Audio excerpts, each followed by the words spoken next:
Hello बच्चों, आज मैं आप लोगों को क्लास 10th के वर्ण और वर्णों के उच्चारण स्थान पढ़ाएंगे। ये जो है आपको बिहार बोर्ड में टोटल 5 नंबर्स में पूछे जाते हैं। बिहार बोर्ड में टोटल 5 मार्क्स में पूछे जाते हैं। अब देखिए, सबसे पहले वर्ण क्या होता है। तो वर्ण जो होता है, अभी उतना टाइम हम लोगों के पास नहीं है क्योंकि एग्ज़ाम का सिर्फ 1 महीना रह चुका है। तो देखिए, सबसे पहले हम लोग वर्ण को समझ लेते हैं। वर्ण क्या है? तो वर्ण जो होते हैं 3 टाइप के होते हैं। एक होता है स्वर्ण और एक होता है व्यंजन, एक होता है संयुक्त वर्ण। अब देखिए, स्वर वर्ण क्या होता है, तो अभी उतना डिफिनीशन पर नहीं जाइए। सीधा समझिए, स्वर वर्ण अ आ हर्षि दुर्गे हर्षु दुर्गु री ए ओ ये सभी जो है 11 टोटल ये स्वर्ण वर्ण है। उसके बाद क से लेकर ह तक जो है सारा व्यंजन वर्ण है। इसके बाद अक्ष त्र ज्ञा और स्र ये जो है ये संयुक्त वर्ण है। इसके बाद देखिए, वर्णों के उच्चारण स्थान, ये जो है मेन टॉपिक है। बिहार बोर्ड में सबसे ज़्यादा इसी से क्वेश्चन पूछे जाते हैं। सबसे पहले देखिए, वर्ण के स्थान है ये जो कहाँ से बोला जाता है। जैसे हम कोई वर्ण बोल रहे हैं, उच्चारण कर रहे हैं, तो उसका आवाज़ कहाँ से आ रहा है। जैसे देखिए, कंठ से जो है कौन कौन सा वर्ण का आवाज़ आता है। पहला अ बोलते हैं, तो भी कंठ से आता है। आ क ख ग घ ह और अ। और देखिए, एग्जाम में आपको ऐसे भी क्वेश्चन पूछ सकता है। जो क वर्ग का जो है, ये देखिए इतना सारा क्या है, क वर्ग है। तो क वर्ग का उच्चारण स्थान कहाँ है, तो उसका भी कहाँ है, कंठ है। क वर्ग का उच्चारण स्थान कहाँ है, तो कंठ है। इसके बाद देखिए, तालु। तालु से जो हम लोग हर्षि दुर्गी च छ ज झ यह और स का उच्चारण करते हैं। अब देखिए, ये जो सारा है, ये जितने दिख रहे हैं च छ ज झ यह, ये कौन सा वर्ग है, ये है च वर्ग। कौन सा वर्ग है ये, इसको बोलते हैं च वर्ग। और च वर्ग का जो उच्चारण स्थान है वो कहाँ है, सभी का कहाँ है, तो तालु से है। अगला हम लोगों का आता है मुर्दा। मुर्दा जैसे मुर्दा से आवाज़ आता है वो है री ट ठ ड ढ र। और ये मुदंत स। इसमें भी देखिए, जैसे है ट वर्ग, ये सारा कौन सा वर्ग है, ट वर्ग। ट वर्ग का उच्चारण स्थान मुर्दा है। और सीधे भी पूछ सकता है, जैसे आपसे पूछेगा ट का उच्चारण स्थान कहाँ, तो ट का उच्चारण कहाँ स्थान होगा, मुर्दा। ड का उच्चारण स्थान ड का भी कहाँ होगा, मुर्दा होगा। लेकिन ऐसे भी आपसे पूछेगा, जो ये पूरा ट वर्ग का उच्चारण स्थान कहाँ है, तो मुर्दा है। इसके बाद देखिए, दंत पे आते हैं। दंत मतलब दांत से हम लोगों को सब जैसे ली बोलते हैं, त थ द ध न, और साथ ही ल और दंत स। इस सब का जो उच्चारण स्थान है, ये हम लोगों को दांत से आता है। एग्जाम में आप लोगों को ऐसे क्वेश्चन पूछेगा, द का उच्चारण स्थान कहाँ है, द का कहाँ है, थ का उच्चारण स्थान कहाँ है, तो थ का उच्चारण स्थान दंत है। ठीक है।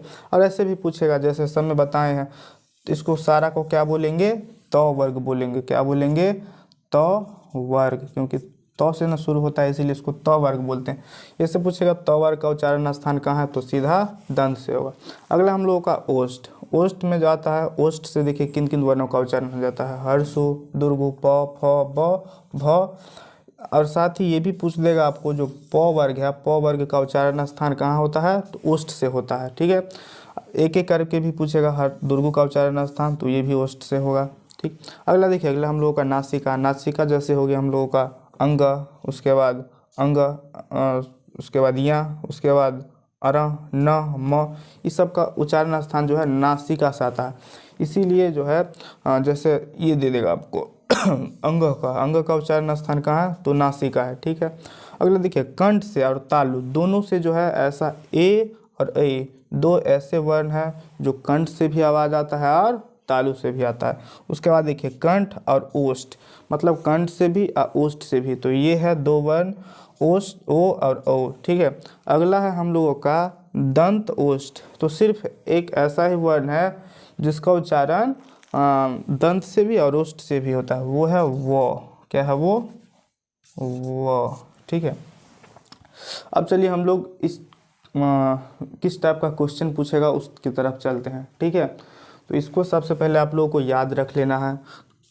कंठ से किन किन वर्णों का उच्चारण होता है, तालु से किन किन वर्णों का उच्चारण होता है, मुर्दा से किन किन वर्णों का उच्चारण है, दंत से किन किन वर्णों का उच्चारण होता है, ओठ से किन किन वर्णों का उच्चारण होता है। ठीक है। तो इसी तरह से सारा आप याद कर लीजिए और बिहार बोर्ड में अच्छा नंबर लाइए। तो बच्चों देखो किस तरह से क्वेश्चन आएगा। जैसे देखिए, द का उच्चारण स्थान क्या है, तो द का उच्चारण स्थान जो है दंत है। कहाँ है, दंत है, अभी हम लोग पढ़े हैं।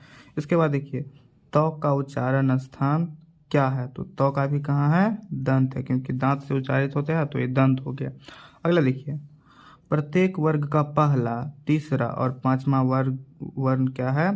तो ये होता है अल्प प्राण। ये नहीं पढ़े हैं, आगे पढ़ लेंगे। देखिए, ध का उच्चारण स्थान क्या है? तो ध का कहाँ है? आप लोग गेस करिए, ध का कहाँ है? दंत है। चलिए अगला देखिए, ब ध्वनि का उच्चारण स्थान क्या है? तो ब ध्वनि का उच्चारण स्थान क्या है? ओठ है। कहाँ है? ओष्ठ है। अगला देखिए, तालब स का उच्चारण स्थान क्या है? तो देखिए, तालब स को तालु से उच्चारित होता है, तालब स, तो ये क्या हो जाएगा? तालु।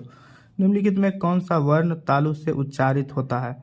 तो छ जो है च वर्ग का सारा, और उसके बाद स तालब स, ये जो है तालु से उच्चारित होता है। अगला देखिए, विसर्ग का उच्चारण स्थान क्या है? तो विसर्ग जो होता है कंठ से उच्चारित होता है।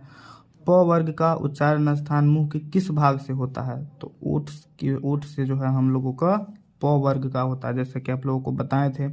अगला देखिए, अनुस्वार का उच्चारण स्थान कहाँ से होता है? तो अनुस्वार को जो है उच्चारण स्थान नासिका से होता है। कहाँ से होता है बच्चों? नासिका से होता है। निम्नलिखित में घोष अल्प प्राण वर्ण कौन सा है?